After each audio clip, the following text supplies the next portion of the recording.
Alors bonjour tout le monde, j'avais promis qu'après chaque conseil d'administration de la IAC, je vous ferai un petit compte-rendu des principaux points dont on avait discuté. Alors ceci consiste dans le compte-rendu de la réunion du 17 avril qui s'est passée à Ottawa. Donc on a passé beaucoup de temps à discuter du budget fédéral en fait, et parce que le budget fédéral était la première réponse officielle du gouvernement du Canada à la publication du rapport Emerson. C'était leur première occasion de dire on va le mettre en œuvre ou non, et puis honnêtement on est très satisfait de ce qu'il y a dans le budget.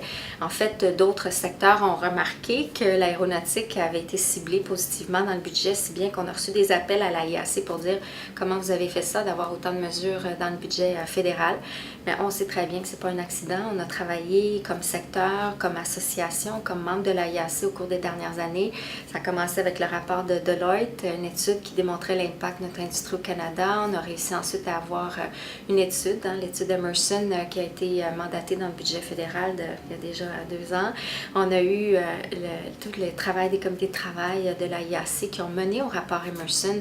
Donc, c'était quand même assez clair pour le gouvernement ce qui était priorisé pour notre secteur. Donc, c'est pour ça qu'on a, je pense, une belle réponse du gouvernement fédéral, mais c'est aussi en partie en raison de notre travail acharné là, comme association. Donc, une des premières mesures très importantes dans le budget, c'est la recapitalisation du programme SADI. En français, c'est l'ISAD, l'initiative stratégique là, pour l'aéronautique et la défense. Donc, 1 milliard, près d'1 milliard reconduit là, pour les 5 prochaines années. Et le gouvernement mentionne qu'ils sont ouverts à regarder l'administration et l'opération de ce programme-là. Donc, on espère que ça va inclure peut-être une revue des termes et conditions. Donc, c'est à voir, mais on vous invite à nous donner vos idées à travers le comité de la IAC sur la technologie et l'innovation pour nous dire si vous avez des choses à proposer en la matière. La deuxième mesure du budget fédéral qui était très importante pour nous, c'était la création d'un programme de démonstrateur technologique, quelque chose qu'on a demandé depuis longtemps. Le niveau de financement sera de 110 millions au cours des 4 prochaines années. Ensuite, ça sera 55 millions annuellement. Donc, ça va commencer l'année prochaine. On aurait peut-être aimé plus de fonds, mais honnêtement, c'est un pas dans la bonne direction parce qu'au moins, le programme va être créé. Et de ce côté-là, c'est justement un peu la mécanique de comment ça va être distribué, quels projets vont être financés, tout ça qui va être établi au cours des prochains mois. Donc, on vous invite à nous faire part de vos idées. Ensuite, le budget mentionnait que le gouvernement allait lancer une consultation sur la création d'un réseau de recherche et technologie à travers le Canada. Et bon, de ce côté-là, on nous demande bien sûr notre avis. Donc, encore là, au cours des prochains mois, dans la prochaine année, la IAC va regarder ça à travers son comité. On vous invite bien sûr à nous faire part de vos idées. Une autre mesure dans le budget, c'était toute la question de la certification. On va avoir de plus en plus de besoins pour plus de certification au Canada et le budget reconnaît la possibilité de partager les coûts avec l'industrie. Donc, on est content de la reconnaissance de ce principe-là. Par contre, certains des membres disaient qu'il va falloir suivre ça de près pour être sûr que ça soit bien ce qu'on recherche, dans le fond, dans la mécanique. Donc, de ce côté-là, c'est le comité accès au marché et aviation civile de la IAC qui va regarder ça. On vous invite à y participer en grand nombre. Ensuite, dans le budget, il y avait bien sûr la question de l'espace, très important pour notre industrie. Là, c'était plutôt un commentaire générique qui était dans le budget où le gouvernement disait on va revoir un peu toutes nos politiques et programmes qui sont spécifiques au secteur de l'espace pour être sûr qu'on couvre bien le Canada, si on veut, les capacités du Canada en matière d'espace. Donc, ça sonne un petit peu générique.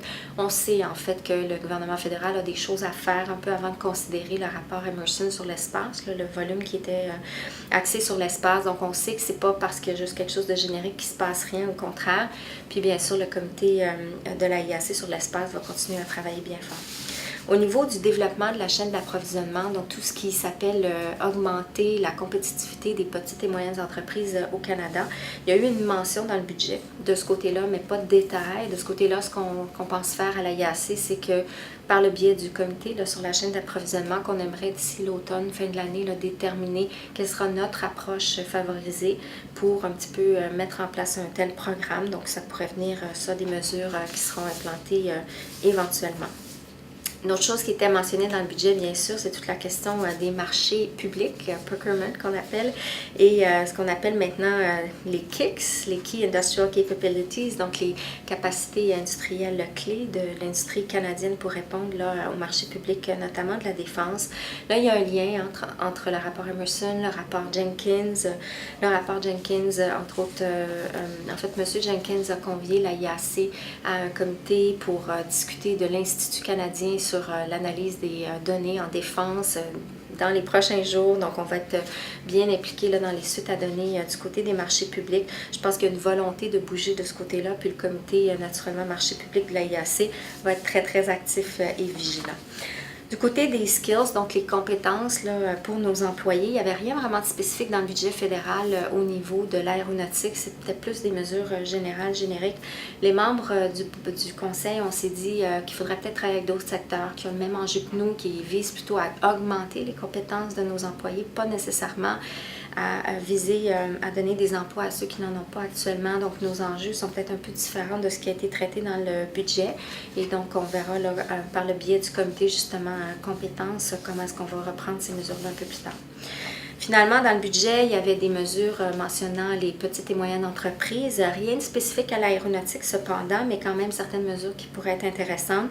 Je pense qu'à la IAC, on a fait un message très clair pour le gouvernement fédéral et l'Industrie Canada qu'on veut s'assurer que la question des PME soit vraiment considérée de façon horizontale dans tous les comités de travail qui visent à la mise en œuvre du rapport Emerson. Donc, les suites aussi au budget fédéral.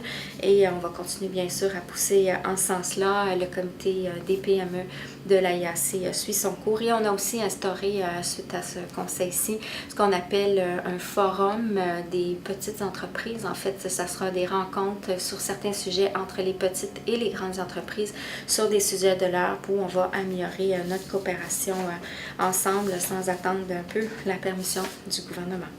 Alors voilà, donc ça c'était les mesures principales qui ont été discutées au conseil. Peut-être trois petites choses de plus dont je peux vous parler. Vous dire qu'on a lancé, ou on va lancer très prochainement un processus de planification stratégique. Notre plan d'affaires vient à échéance, donc il faut se redonner un plan pour les 3 prochaines années. À la prochaine rencontre du conseil en juin, on aimerait être capable d'établir nos prochains objectifs de 3 ans. Donc si vous avez des idées, ils sont toujours bienvenus. L'autre chose, on a eu une mise à jour sur les communications de la directrice des communications de la IAC, un statut de la situation. On a fait des bonnes choses, il y a encore place à l'amélioration. C'est quelque chose qui me tient à cœur dans le cadre de mon mandat, donc vous entendrez parler de ça aussi un peu plus dans les prochains mois. Et finalement, on a accueilli Aéro Montréal comme nouveau membre du conseil de la IAC suite à la fusion entre la QA et Aéro Montréal. Aéro Montréal remplit maintenant les critères pour être un membre du conseil, donc on les a accueillis. Bien que, comme je vous avais dit lors de ma dernière vidéo, on a créé un comité cette année pour revoir l'ensemble de la relation entre la IAC et les associations provinciales et régionales. On aura des nouvelles de ça de notre comité d'ici l'Assemblée annuelle générale, donc au mois d'octobre. Donc la relation pourrait changer à ce niveau-là éventuellement. Mais pour l'instant, tout le monde était bien heureux d'accueillir Aéro Montréal. Alors voilà, j'espère que c'était utile pour vous. Merci.